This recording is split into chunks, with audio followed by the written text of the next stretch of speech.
नमस्कार दोस्तों। आज हम लोग पढ़ेंगे फार्मास्यूटिकल एनालिसिस का लेक्चर 4, जिसमें हम लोग कवर करने वाले हैं एरर्स क्या होता है। फिर हम पढ़ेंगे source and types of error. Next जो हमारा टॉपिक है मेथड ऑफ मिनिमाइजिंग एरर्स। फिर हम पढ़ेंगे accuracy, precision and significant figure. तो चलिए देखते हैं कि एरर्स क्या होता है। In pharmaceutical and chemical analysis, error are the difference between the measured value and the true value. Errors basically ये होता है कि जो हमारा ट्रू वैल्यू है और मेजर्ड वैल्यू है उसके बीच का डिफरेंस होता है। जैसा कि मान लीजिए हम मार्केट में गए हैं, अगर गेहूँ लेने गए 1 किलो, तो उसको हम किससे ट्रू वैल्यू से ही उसको अगर कैलकुलेट करेंगे। जैसे मान लीजिए हमें किससे कैलकुलेट करना होगा, या ट्रू वैल्यू यहाँ पर क्या होगा, 1 kg का यहाँ पर बाट होगा। ठीक है, उससे हम मान लीजिए 1 kg हम बाहर गए कहीं मार्केट में, 1000 ग्राम यानी कि 1 kg हम लेकर आए गेहूँ, और घर पर लाकर उसको दोबारा हम वजन कर रहे हैं, तो वो हमारा 900 ग्राम ही आ रहा है। तो जो डिफरेंस जो आ रहा है हमारा 1000 और 900 ग्राम के बीच में, वो आ रहा है 100 ग्राम का। तो जो हमारा एरर आएगा वो 100 ग्राम का आएगा। तो वही होता है जो हमारा ट्रू वैल्यू होता है, यानी कि जो फाइनल या जिससे हम उसको कंपेयर करने वाले हैं, वो वैल्यू ट्रू वैल्यू जिसको बोलते हैं, या फिर मेजर्ड वैल्यू जिसको हम माप के या किसी के थ्रू उसको हम वेट करके लाए हैं, उन दोनों के बीच के डिफरेंस को ही एरर बोलते हैं। In analytical chemistry you can think of reliability, reproducibility and accuracy as the three pillars that prove your result are real and not just a lucky guess or a mistake। यानी कि जो analytical chemistry में हम इन्हीं तीनों चीज़ों पर ही rely करते हैं, जैसे कि रिलायबिलिटी हो गया, रिप्रोड्यूसिबिलिटी और एक्यूरेसी। ये सभी चीज़ें हैं जो हमें प्रूव करती हैं कि जो हमारा एनालिटिकल या जो मेजरमेंट है वो ट्रू है। ये ऐसा वैल्यू होता है, ये ऐसा नहीं होता कि हम तुक्का लगा कर बता दे रहे हैं। ये हमारा ट्रू वैल्यू या फिर इसी से हम प्रूव कर सकते हैं, यही हमारा रियल वैल्यू होता है। ये गेस और मिस्टेक नहीं होता है। ठीक है, अगर एरर को हम पता करेंगे कि कितना एरर हमारा आया, तो हमें उसके लिए फार्मूला दिया गया है। क्या करेंगे हम एरर को निकालने के लिए, मेजर वैल्यू में से ट्रू वैल्यू माइनस करके फिर हम उसको ट्रू वैल्यू से डिवाइड कर देंगे, वो हमारा एरर आ जाएगा। अगर एरर को हमें परसेंटेज में निकालना है, तो परसेंटेज के लिए हमें अंततः कहीं ना कहीं 100 से मल्टीप्लाई करना ही होता है। तो percentage error equal to measured value minus true value upon true value into 100 कर देंगे, तो हमारा परसेंटेज एरर आ जाएगा। अब हम एरर जान गए, अब हम देखते हैं कि सोर्स ऑफ एरर क्या हो सकता है या टाइप्स ऑफ एरर क्या हो सकता है। तो सबसे पहले देखते हैं सोर्स ऑफ एरर क्या हो सकता है। अगर हम जानेंगे सोर्स ऑफ एरर क्या होता है या टाइप्स ऑफ एरर क्या होता है, तभी हम इसको मिनिमाइज कर पाएंगे। ठीक है, तो सबसे पहले हम देखते हैं सोर्स ऑफ एरर क्या हो सकता है। In pharmaceutical analysis several factor can contribute to error. बहुत सारे ऐसे फैक्टर हैं जो कंट्रीब्यूट किस में करेंगे, एरर में। जैसे कि a small error in measuring a drug's potency could mean the difference between a cure and a toxic overdose। यानी कि अगर हम थोड़ा सा ही मेजरमेंट करने में अगर हमें गलती हो सकती है, तो हमारे डोज क्योर करने के बजाय वो टॉक्सिक हो सकता है, ओवरडोज हो सकता है। जैसे कि किसी सेंसिटिव ड्रग या जो पोटेंट ड्रग होते हैं, पोटेंट, हम एग्जांपल ऐसे मान लीजिए पीसीएम का ही ले रहे हैं, आप 500 mg का ले रहे हैं। अगर मान लीजिए हमें कहीं ओवरडोज, अगर इसका हम एक्यूरेसी से या इसका कैलकुलेशन नहीं कर पाए, 500 की जगह 600 दे दिए, तो हमारे लिए नुकसानदायक पहुंचा सकता है। मान लीजिए पैरासीटामॉल तो नहीं ज़्यादा नुकसान पहुंचाएगा, लेकिन किसी केस में जो सेंसिटिव ड्रग हो सकती है, जैसे मान लीजिए जो नारकोटिक दवाइयाँ होती है, अगर उसमें कुछ ज़्यादा फेरबदल हो गया, तो वो जो उनके लिए बहुत ज़्यादा हानिकारक हो सकता है।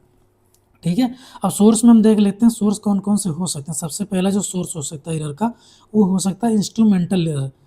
ठीक है, यानी कि मशीन एरर्स, जो हम मशीन यूज़ करते हैं उसको कैलिब्रेशन यानी कि मेजरमेंट करने के लिए। मान लें मेजरमेंट के लिए हम यूज़ कर रहे हैं वेट वाली मशीन, जिसको बोलते हैं वेइंग मशीन या डिजिटल मशीन, वही हमारा ख़राब है, तो फिर कोई मतलब नहीं होगा, वहाँ पर कहीं ना कहीं एरर आ जाएगा। जैसे कि अगर कहीं बीकर है, उसमें कैलिब्रेशन का ही इशू आ रहा है। कैलिब्रेशन का मतलब होता है कि नामकरण या फिर उसको चिन्हित किया गया हो, कहाँ से कहाँ तक कितने ml में या कितना ग्राम कहाँ से कहाँ तक का होगा, ये होता है हमारा कैलिब्रेशन। जैसे कि आप लोगों ने देखा होगा जो लेबोरेटरी में यूज़ किया जाता है, वो होता है बोरोसिलिकेट ग्लास का बना होता है हमारा बीकर, या जो कोई भी इंस्ट्रूमेंट होता है उसमें ऐसे कैलिब्रेशन किया गया होता है कि यहाँ पर अगर यहाँ तक हो गया तो ये 50 ml हो गया, ये 100 ml हो गया, ये हो जाएगा हमारा 200 ml। तो ये सभी जो होता है चिन्हित करना, ये होता है हमारा कैलिब्रेशन होता है। ठीक है, अगर मान लीजिए हम कहीं ऐसे बेकार कंपनी या जो मान लीजिए जो फ़ॉल्स कंपनी जो होती है वहाँ से ले आए कोई चीज़ें, या फिर उसका हम सही से कैलिब्रेशन नहीं किए, नहीं चेक किए, तो वहाँ पर मेजरमेंट करने में हमें दिक्कत हो सकती है। मान लीजिए हमारा जो 50 ml यहाँ तक आता है और कैलिब्रेशन उसमें यहाँ तक दिया गया, तो यहाँ पर ये सब एरर का ही फैक्टर यहाँ पर काम करेंगे, यानी कि यहाँ पर एरर हो जाएगा कहीं न कहीं। जैसे कि मान लीजिए अगर एग्ज़ाम्पल के लिए जो दिया गया बाथरूम स्केल। बाथरूम स्केल से मतलब ये हुआ कि जो हम डेली लाइफ़ में, या कुछ लोग जो हेल्थ कॉन्शियस होते हैं वो अपना वेट डेली नापते या तौलते रहते हैं, उनके लिए एग्जाम्पल दिया गया कि अगर हम बाथरूम स्केल की बात करें, तो जो कि 0 से स्टार्ट नहीं होता, दैट डजंट स्टार्ट एट 0, तो वहाँ पर हो सकता है कि 0.5 केजी का वेट का वेरिएशन हो सकता है। लेकिन अगर हम वहाँ पर है, मान लीजिए वेट हम अपना वज़न कर रहे हैं, तो वहाँ पर कोई दिक्कत नहीं हो। लेकिन अगर इन केस हम मेडिसिन के केस में आ गए, तो ये बहुत ज़्यादा हानिकारक हो सकता है, ठीक है? इतना 0.25 केजी ये बहुत ज़्यादा हैवी हो सकता है। फिर दूसरा क्या हो सकता है source of error, sensitivity drift. Sensitivity drift का मतलब ये हुआ कि कोई मशीन ऐसी है जो बहुत देर से चल रहा है, तो हो सकता है वो गर्म हो जाए। गर्म होने से गर्म हो सकता है, या फिर मशीन भी तो टायर्ड हो सकती है। मान लीजिए बहुत देर से चल रहा है, तो हो सकता है गर्म हो जाए, बहुत ज़्यादा हो जाए। तो जो उसमें सेंसर लगे होते हैं वो हो सकता है काम करना बंद कर दें, या काम ही ना करे प्रॉपरली, तो उसमें भी आपका दिक्कत हो सकता है, यानी सेंसिटिविटी ड्रिफ्ट आ सकता है। फिर जो हमारा नेक्स्ट है एरर, वो हो सकता है एनवायरमेंटल फैक्टर, कि हमारे एनवायरमेंटल फैक्टर है उनसे कई सारे एरर आ सकते हैं। जैसे कि लेबोरेटरी में कोई चीज़ बना रहे हैं, वहाँ पर हमें चाहिए एयर टाइट कंटेनर होना चाहिए, और कहीं से वहाँ पर एयर आ गया तो हमारे लिए वो एरर का काम कर देगा। जैसे कि हम जब एनालिटिकल बैलेंस लेते हैं, तो उसको हम एयर टाइट चैम्बर में ही, या एयर टाइट चैम्बर में वो पहले से ही होता है। अगर कोई चीज़ हम इसमें वेट कर रहे हैं, तो एयर टाइट चैम्बर में ही करेंगे। अगर मान लीजिए कहीं पर थोड़ा बहुत अगर एयर आ रहा है कहीं से, तो यहाँ पर हम प्रॉपरली इसका वेट नहीं कर पाएँगे, तो यहाँ पर भी एक एरर हो सकता है। या मान लीजिए कहीं पर, मान लीजिए आपके बगल में कोई मशीन चल रही है, उससे बहुत ज़्यादा वाइब्रेशंस आ रहे हैं, तो हम उसको सही से प्रॉपर वे में मेजरमेंट नहीं कर पाएँगे। या मान लीजिए हमारे एनवायरनमेंट में बहुत ज़्यादा ह्यूमिडिटी है, तो वहाँ पर कुछ प्रोडक्ट या जो हमारा सब्सटेंस रखा होगा उसमें ह्यूमिडिटी आ जाएगी, जो कि हमें ह्यूमिडिटी वहाँ पर ज़रूरत नहीं होगी, तो वो हमारे लिए एक एरर का काम करेगा, या फिर एरर का एक फैक्टर वहाँ पर होगा। तो वो जो हमारा स्क्रीन होगा, या जहाँ पर हम उसको देखेंगे, वहाँ पर वो कुछ चेंजेस ला सकता है।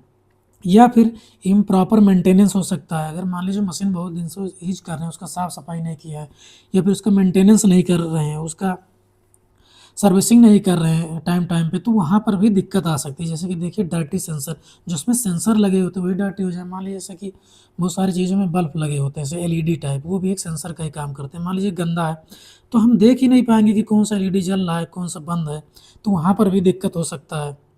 जैसे कि यहाँ पर लिखा है ओल्ड लाइट बल्ब्स इन ए स्पेक्ट्रोफोटोमीटर, या फिर कोई मशीन बहुत ज़्यादा दिन से उसे ख़राब पड़ी है, चल रहा है, तो उसमें हो सकता है नॉइज़ी हो सकता है, यानी कि बहुत ज़्यादा आवाज़ कर सकता है, उसी के थ्रू इनकरेक्ट डाटा आ सकता है। फिर जो दूसरा हमारा सोर्स हो सकता है, वो हो सकता है पर्सनल एरर, या फिर ह्यूमन एरर हो सकता है। इसमें क्या आ सकता है, जैसे कि मान लीजिए एक हो जा रहा है कि जजमेंट एरर।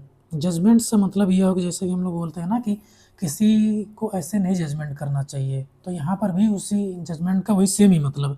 मान लीजिए हम टाइट्रेशन कर रहे हैं, कलर का चेंज आ रहा है, मान लीजिए जैसे कि पेल पिंक हो गया और लाइट पिंक हो रहा है, तो इन दोनों में बहुत थोड़ा-सा डिफरेंस होता है। अगर आप इसको ध्यान से नहीं देखेंगे, तो आपको जजमेंट करने में दिक्कत हो सकती है। मान लीजिए उसमें दिख रहा है पेल पिंक आ रहा है, और आपने जो एनालाइट है या एनालिस्ट वो कर रहा है वहाँ पर जो प्रोसीजर कर रहा है, उसने बताया कि लाइट पिंक आ रहा है, तो वहाँ पर भी एरर आ सकता है। या फिर इन केस मान लीजिए कुछ लोगों को होता है कलर ब्लाइंडनेस, अगर मान लीजिए किसी एनालिस्ट को पहले से कलर ब्लाइंडनेस है, तो उसको भी इन केस में दिक्कत आ सकती है। उसको जजमेंट करने में प्रॉब्लम होगी, वो बता ही नहीं पाएगा कौन-सा कलर है, कौन-सा नहीं है। फिर जो नेक्स्ट हमारा इनएक्सपीरियंस, यानी कि एक्सपीरियंस की कमी होना, यहाँ पर मान लीजिए कि जो मशीन हम वहाँ पर यूज़ कर रहे हैं उसको हैंडलिंग करना ही नहीं आ रहा है। या फिर मान लीजिए हम पीपीटी या फिर किसी चीज़ के सैंपलिंग ले रहे हैं, या फिर कुछ सैंपल मान लीजिए है, कुछ सैंपल नीचे उसमें गिर जा रहा है 2-4 ड्रॉप, हम ध्यान ही नहीं दे पा रहे हैं, तो यहाँ पर भी हमारा एरर का एक फैक्टर काज़ होता है। फिर जो दूसरा हुआ है मेथोडोलॉजिकल एरर, यानी कि जो मेथड यूज़ कर रहे हैं उसमें बनाने के लिए वो ड्रग या प्रोडक्ट, उसी में दिक्कत आ जा रहा है। जैसे कि मेथोडोलॉजिकल में आ जा रहा है पहले इंस्ट्रूमेंट, यानी कि जो हम इंस्ट्रूमेंट यूज़ कर रहे हैं वही इंस्ट्रूमेंट ही खराब हो, या फिर मान लीजिए इंस्ट्रूमेंट को हम ऑन किए, स्क्रीन पे तो दिख रहा है कि ऑन है, लेकिन अंदर से वो चल ही नहीं रहा, काम ही नहीं कर रहा, तो वहाँ पर भी ये एरर आ सकता है। जैसे देखिए यहाँ पर लिखा the machine is lying because it's not tuned, यानी कि ट्यून्ड का मतलब सही से वो सेट नहीं किया गया है। लाइंग का मतलब ये है कि यहाँ पे झूठ बोल रहा है, यानी कि गलत बता रहा है। फिर हो सकता है हमारा पर्सनल जो एनालिस्ट है, एनालिस्ट उसको बोलते हैं जो वहाँ पर पूरा प्रोसीजर का काम कर रहा है। लुक्ड एट इट रॉन्ग और स्लिप्ड अप, यानी कि वो हो सकता है देखने में उसको गलती हो गई हो आपसे, या फिर देखा हो फिर उसके दिमाग से निकल गया हो या स्लिप्ड अप हो गया हो, ठीक है।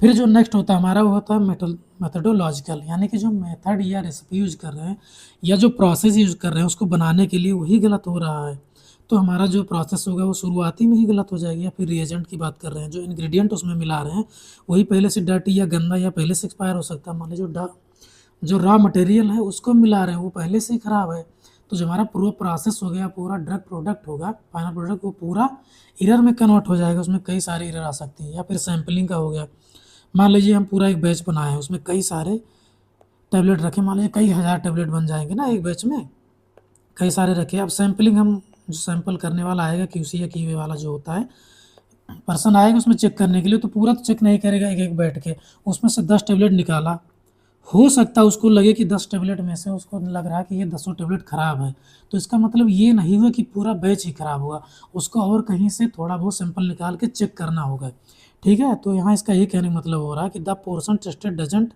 Represent the whole batch is correct incorrect, ठीक है। कि अगर मान लीजिए यहाँ से थोड़ा सा बैच हम निकाल के 10-5 टैबलेट निकाल के चेक कर रहे हैं, तो इसका मतलब ये नहीं हुआ कि ये पूरे बैच को ही डिफाइन कर दे रहा है कि बैच जो बना हमारा वो सही बना है कि गलत बना है, ठीक है। फिर हम बात करते हैं रीएजेंट एरर। रीएजेंट एरर से ये समझिए आप कि जो उसमें इंग्रेडिएंट मिलाए जा रहे हैं उसी में ही प्रॉब्लम है, उसमें कंटेमिनेशन हो सकता है, जो हम रिएजेंट मिला रहे हैं वही डर्टी है, इंग्रेडिएंट है, या फिर उसमें कुछ ऐसे वैल्यू है हिडन है जो हम लोग देख नहीं पा रहे हैं। या फिर एक आ जाता है एक्सपायरेशन, मान लीजिए कोई ऐसा केमिकल या फिर सब्सटेंस लंबे समय तक रखा हुआ है, वो पहले से एक्सपायर हो चुका है, हम लोग ध्यान ना दें, या फिर कुछ दिनों से रखते हुए उसकी पोटेंसी कम हो गई हो, वीक हो गया हो, तो उस केस में भी एरर आ सकता है। स्टोरेज हो सकता है, मान लीजिए कोई दवा है उसको हमें लाइट और टेम्परेचर से दूर रखना है, सेंसिटिव है, अगर मान लीजिए कहीं पर लैब में रखा है, हीट या मॉइस्चर या लाइट उस पे पड़ गया, हमने ध्यान नहीं दिया, तो वहाँ पर भी एरर आ सकता है। अब बात करते हैं, ये तो हमारा हो गया सोर्स ऑफ एरर। अब बात करते हैं हम कि टाइप्स ऑफ एरर कितने हो सकते हैं। तो टाइप्स ऑफ एरर हमारा 2 टाइप का है, एक होता है डिटर्मिनेंट और दूसरा होता है इनडिटर्मिनेंट। जैसा कि शब्दों से ही पता चल रहा है कि डिटर्मिनेंट का मतलब वो होता है जिसके बारे में हमें थोड़ा बहुत आइडिया हो कि डिटर्मिनेंट ये हो सकता है, तो अगर पहले से मुझे पता रहेगा तो उसको हम आसानी से मिनिमाइज़ भी कर लेंगे। और दूसरा है इनडिटर्मिनेंट, जिसके बारे में हमें पता ही नहीं होता है, तो उसको हम पता भी नहीं कर पाते कि यहाँ कहाँ से दिक्कत आ गया, या फाइनल प्रोडक्ट में थोड़ा बहुत कहीं माइन्यूट चेंज लाता है। सबसे पहले हम देखते हैं डिटर्मिनेंट एरर, या फिर इसको बोलते हैं सिस्टमिक एरर। इसमें आ जाता है आपका इंस्ट्रूमेंटल एरर, जैसा कि हमने सोर्स ऑफ एरर में देखा वही सेम चीज़ है आपका, इसमें भी जैसे कैलिब्रेशन में दिक्कत हो गया, सेंसिटिविटी ड्रिफ्ट आ गया, इन्वायरमेंटल फैक्टर हो गया, इम्प्रॉपर मेंटेनेंस हो गया, और फिर दूसरा पर्सनल एरर हो गया।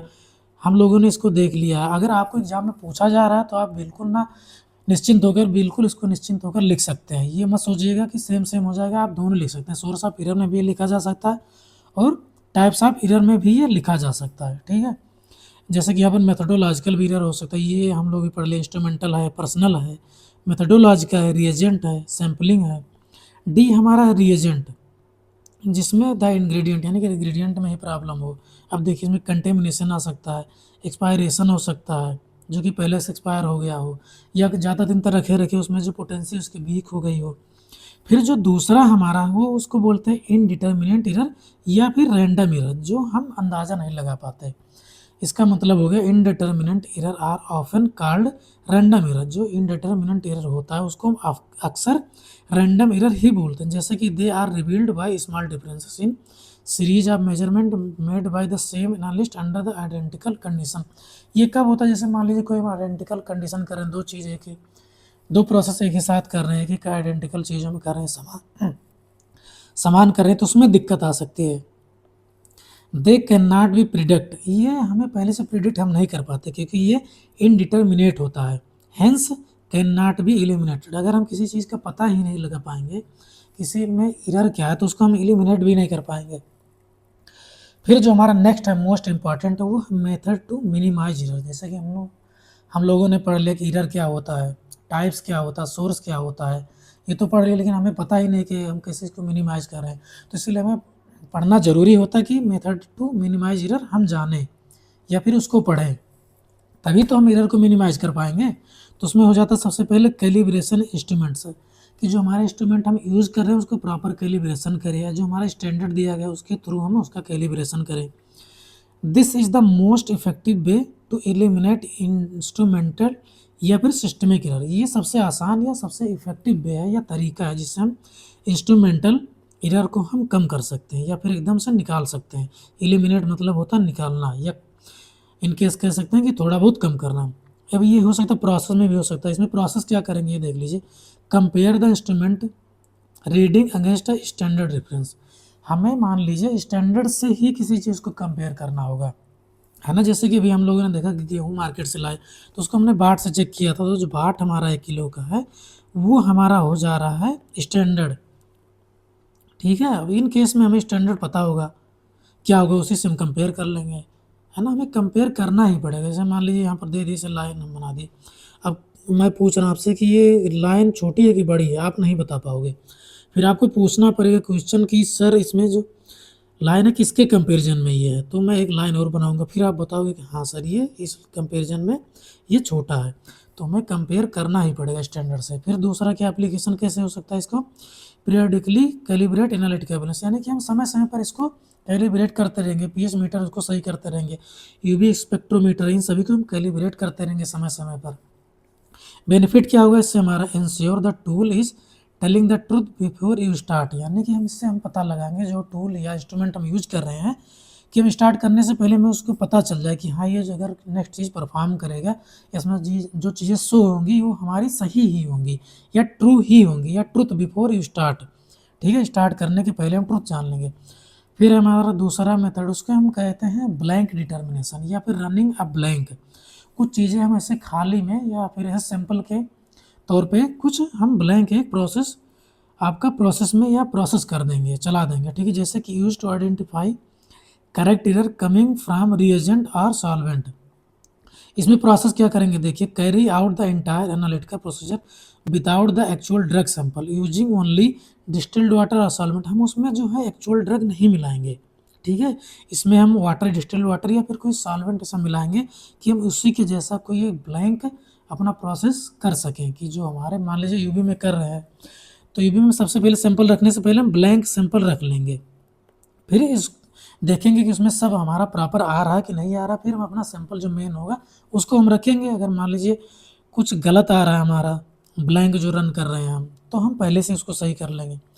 उससे बेनिफिट क्या होगा हमारा, you subtract the blank value from your final result to get the net value of the drug. यानी कि हम सबसे पहले अगर हम पहले किसी चीज़ को सही कर लेंगे या फिर पहले से प्रोसेस कर लेंगे, हमें पहले से चीज़ें पता होंगी, तो उस वैल्यू को हम नेट या सही एक्यूरेट अमाउंट पर ला सकते हैं। फिर जो नेक्स्ट है हमारा कि हम कैसे उसको मिनिमाइज कर सकते हैं, वो हमारा होगा पैरेलल डिटर्मिनेशन। पैरेलल का मतलब होता है कि किसी एक के साथ उसी के समन्वय, उसी के साथ में किसी चीज़ को और साथ में चला देना या प्रोसेस कर देना या फिर उस चीज़ का रिप्लिकेशन कर देना। ठीक है, this is the primary way to minimize random indeterminate error. ये प्राइमरी तरीका होता है या प्राथमिक तरीका होता है रैंडम एरर को मिनिमाइज करने के लिए। प्रोसेस में हम क्या करेंगे देखिए, द प्रोसेस, यानी कि प्रोसेस क्या करेंगे, द प्रोसेस होगा perform the same experiment at least 3 time, यानी कि ट्रिप्लीकेट करेंगे इसको 3 टाइम हम वही चीज़ें आइडेंटिकल करेंगे। अब तीनों टाइम में जो करेंगे जिसमें अच्छा हमारा आएगा, एवरेज आएगा, जो कि जिसमें कम से कम एरर होंगी, उसी को हम फाइनल मान लेंगे। फिर उसी के थ्रू हम पूरा अपना प्रोसेस काम कर देंगे। एप्लीकेशन क्या होगा, calculate the mean average. Mean average का मतलब हुआ कि उसका मीडियम, यानी कि जो सबसे कम लेकर आएगा ना एरर, उसी को हम कैलकुलेट कर लेंगे। फिर उसी के थ्रू हम पूरा अपना प्रोसेस चलाएंगे। बेनिफिट क्या होगा इसमें ये करने से, individual random high and low, इसमें हाई एंड लो चीज़ें आ जाएंगी। Cancel each other out improving precision, यानी कि हम जो हाई और लो होगा उसको हम हटा देंगे, जो हमारा प्रिसीजन होगा उसको हम ले लेंगे इम्प्रूव करने के लिए।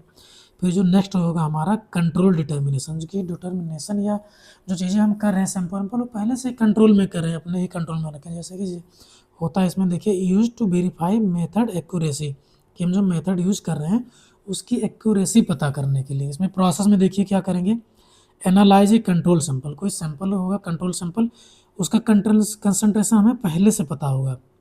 ठीक है, एलॉन्ग योर अननोन सैंपल, यानी कि आपके अननोन सैंपल की तुलना में एक सैंपल हम कोई ले लेंगे जिसका कंसंट्रेशन पहले से पता हो। उसमें करेंगे क्या, एप्लीकेशन क्या होगा उसका, if you get the correct answer for control, यानी कि कंट्रोल की हम करेक्ट आंसर मिल जा रहा हमें, तो it prove your method and technique are working, यानी कि जो हमारा मेथड है वो सही काम कर रहा है, ये मेथड या टेक्निक है वो सही काम कर रहा है। इसमें बेनिफिट क्या होगा, validate the entire analytical procedure, तो हम इसी के थ्रू हम पूरा जो प्रोसीजर हम करेंगे उसी के थ्रू अपना वैलिडेट कर देंगे, है ना, कंपेयर कर लेंगे। फिर यहाँ पर है जो नेक्स्ट हमारा पांचवा वो use of independent method analysis, कि हर चीज़ के लिए अलग इंडिपेंडेंट प्रोसेस को या मेथड को एनालिसिस करें। देखिए आप भी टू डबल चेक, कहते ना कि भाई एक बार इसको डबल चेक कर लेना या रीचेक कर लेना। The result for high stake pharmaceutical product, यानी कि अगर हाई स्टेक यानी कि बहुत ज़्यादा पोटेंशियल बहुत ज़्यादा माइन्यूट चीज़ों का ध्यान रखना, तो उसमें डबल चेक करते हैं। प्रोसेस में क्या करेंगे, देखिए test the test the same sample using two completely different scientific principle, ठीक है। इसमें हम मान लीजिए कोई एक ही सैंपल जो है हम उसको अलग अलग एकदम अलग तरीके से चेक करेंगे। जैसे कि मान लीजिए testing a drug concentration using titration, किसी ड्रग का हम टाइट्रेशन से उसका कंसंट्रेशन चेक कर रहे हैं और उसी की जगह एक हम दूसरा कर ले रहे हैं, सेम हमारा सैंपल होगा या सेम हमारा ड्रग होगा, उसको हम किससे चेक कर ले रहे हैं, HPLC से।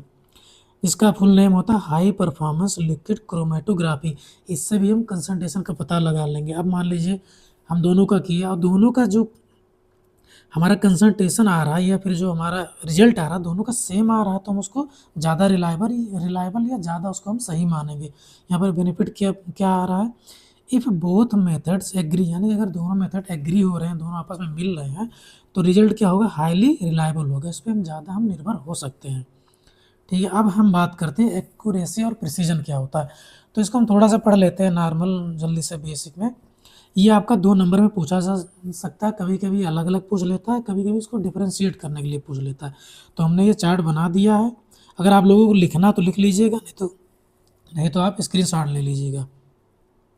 देखिए इसमें फीचर है, एक्यूरेसी है, प्रिसीजन। फीचर में क्या है, बेसिक डिफिनीशन दे दिया गया, रिलेशनशिप है, डिटर्मिनेशन है, और फिर एरर इम्पैक्ट, और फिर रिक्वायरमेंट, और फिर यहाँ पर दिया गया डिग्री आप। ठीक है, आप देखते हैं बेसिक बेसिक डिफिनीशन क्या होता है। बेसिक डिफिनीशन ये है, accuracy is closeness with the true value, यानी ट्रू वैल्यू के, मान लीजिए ट्रू वैल्यू हमारा 10 है, इसके क्लोज जितने भी वैल्यू आएंगे, जैसे कि इसका क्लोज क्या हो सकता है, 9 हो सकता है, 11 हो सकता है, इसके क्लोज आएंगे तो उसको बोलते हैं एक्यूरेसी।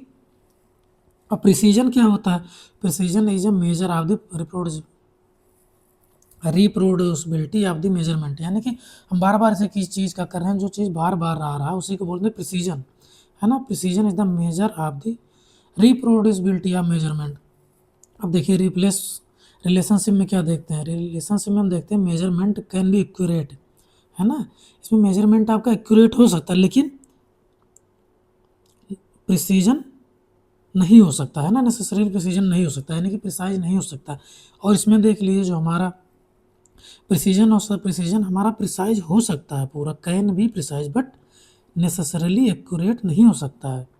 डिटर्मिनेशन क्या होगा, it can be determined with a single measurement, जो हमारा एक्यूरेसी है उसको हम सिंगल डिटरमाइन से हम उसको मेजरमेंट करते हैं कि एक ही बार में हम उसको मेजरमेंट कर लेंगे एक ही डिटरमाइंड से। और जो ये हमारा है प्रिसीजन, इसको हमें कई बार सेवरल मेजरमेंट लेना पड़ता है उसको डिटरमाइन करने के लिए। एरर इम्पैक्ट क्या हो सकता है, एक्यूरेसी में भी affected with a systemic error, जो एक्यूरेसी है हमारा सिस्टमिक एरर या सिस्टमिक एरर से इफेक्ट हो सकता है। लेकिन जो हमारा प्रिसीजन है वो किससे होगा, रैंडम से हो जाएगा, है ना। इसको ध्यान रखिएगा आप लोग कि एक्यूरेसी जो है हमारा वो सिस्टमिक से अफेक्ट कर सकता है एक्यूरेसी को, लेकिन जो प्रिसीजन है हमारा वो रैंडम एरर से अफेक्ट हो सकता है। फिर रिक्वायरमेंट क्या होगा, कहाँ होती है, कैसे होती है, accurate value have to be precise in most cases, जो एक्यूरेट वैल्यू होगी वो ज़्यादातर जगहों पर क्या होना चाहिए, उसको प्रिसाइज होना चाहिए, हैव टू यानी कि होना चाहिए, हैव टू बी प्रिसाइज। और जो प्रिसाइज वैल्यू है यानी कि ये है जो हमारा प्रिसीजन, प्रिसीजन वैल्यू में और मे नॉट बी एक्यूरेट, जो प्रिसीजन वैल्यू वो हो सकता है कि एक्यूरेट हो या ना हो, दोनों हो सकता है ना। फिर है हमारा डिग्री, अब डिग्री आप इसमें क्या पता चलता है, कन्फर्मिटी पता चल जाता है। और इसमें क्या पता चलता है, डिग्री ऑफ रिप्रोड्यूसिबिलिटी पता चल जाती है। अब हम बात करते हैं सिग्निफिकेंट फिगर, जैसा कि नाम से ही पता चल रहा है कि सिग्निफिकेंट, सिग्निफिकेंट मतलब कि जो हमारे काम का हो सिग्निफिकेंट हो, ठीक है, या फिर हमारे लिए मीनिंगफुल हो, वही होता है। मान लीजिए फिगर दिए गए हैं 2, 3, 4, 5, उसमें से कौन से हमारे लिए मीनिंगफुल है, तो वही आज हम लोग या फिर इस टॉपिक में हम लोग बात करेंगे। सिग्निफिकेंट फिगर क्या होता है? Significant figure are the digit in a number that carry meaningful information, यानी कि इसमें मीनिंगफुल, कुछ हमारे लिए मीनिंगफुल इंफॉर्मेशन हो about its precision. They tell you how reliable a measurement is based on the equipment, ये बताते हैं कि हम कितना मेजरमेंट में हम कितना भरोसा कर सकते हैं। इसके लिए आपको 4 सिंपल रूल दिया गया है, कैसे हम काउंट कर सकते हैं। सबसे पहला हो गया all non zero number are significant number, significant figure.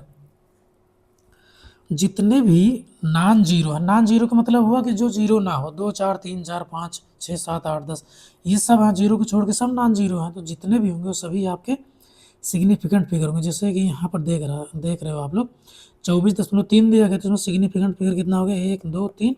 Significant figure कितना यहाँ पर है? 3।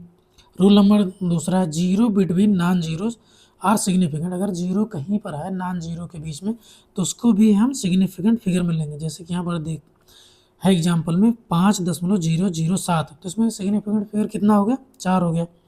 तीसरा जो रूल है हमारा, leading zero at the start our never significant, या लीडिंग जीरो जो यानी कि दशमलव लगा, अगर मान लो 0 दशमलव है या उसके बाद भी अगर लगे हुए हैं सिग्निफिकेंट, तो उसको हम लोग नहीं मानेंगे। ठीक है, लीडिंग जीरो अगर है, लीडिंग यानी कि जीरो से कोई चीज़ शुरुआत हो रही है या दशमलव हो रही है, ठीक है, तो वहाँ पर हमारा सिग्निफिकेंट फिगर नहीं होगा। फिर हमारा जो नॉन जीरो होगा वही सिग्निफिकेंट फिगर होगा। जैसे कि यहाँ पर एग्जाम्पल पर देख पा रहे हो कि 0.0025, ऐसे सोचिए अगर कहीं हमें फिगर देखना होगा, अगर कहीं लिखा तो जीरो का मतलब भी कुछ नहीं हुआ, इसका मतलब कुछ नहीं हुआ, ठीक है, इसका भी कोई मतलब नहीं बनेगा, इसका भी कोई मतलब नहीं बनेगा, बनेगा मतलब तो इसका ही, ठीक है, 2 और 5 का। तो यहाँ पर हमारा सिग्निफिकेंट फिगर कितना होगा? 2 हो गया। और रूल नंबर 4 क्या है? Trailing zero at the end, यानी कि अगर किसी नॉन जीरो के बाद में कोई जीरो आ रहा है, ठीक है, तो वो भी सिग्निफिकेंट फिगर में नहीं काउंट होगा। कब काउंट होता है? जब अगर कहीं मान लीजिए दशमलव लगा है, तब आपका वो काउंट किया जाएगा। लेकिन अगर दशमलव नहीं, जैसे कि यहाँ पर 100 दिया गया है, ठीक है, तो ये हमारा सिग्निफिकेंट फिगर यहाँ पर एक ही होगा। ये जो दोनों नॉन जीरो हैं, ये जो जीरो हैं, ये आपका सिग्निफिकेंट फिगर में नहीं आएगा। ठीक है ना? मुझे उम्मीद है आप लोगों को ये समझ में आया होगा। अगर ना समझ में आया हो तो आप लोग कमेंट करके पूछ सकते हैं, या कोई भी दिक्कत हो या कोई टॉपिक हो आपको लग रहा हो कि ये मुझे समझना चाहिए या मेरे लिए इम्पोर्टेंट है, तो आप लोग कमेंट करिए। हम लोग कोशिश करेंगे कि आपके लिए हम वो वीडियो प्रोवाइड कर सकें। अगर कोई सजेशन हो तो सजेशन भी आप कमेंट में कर सकते हैं। ठीक है, थैंक यू सो मच देखने के लिए।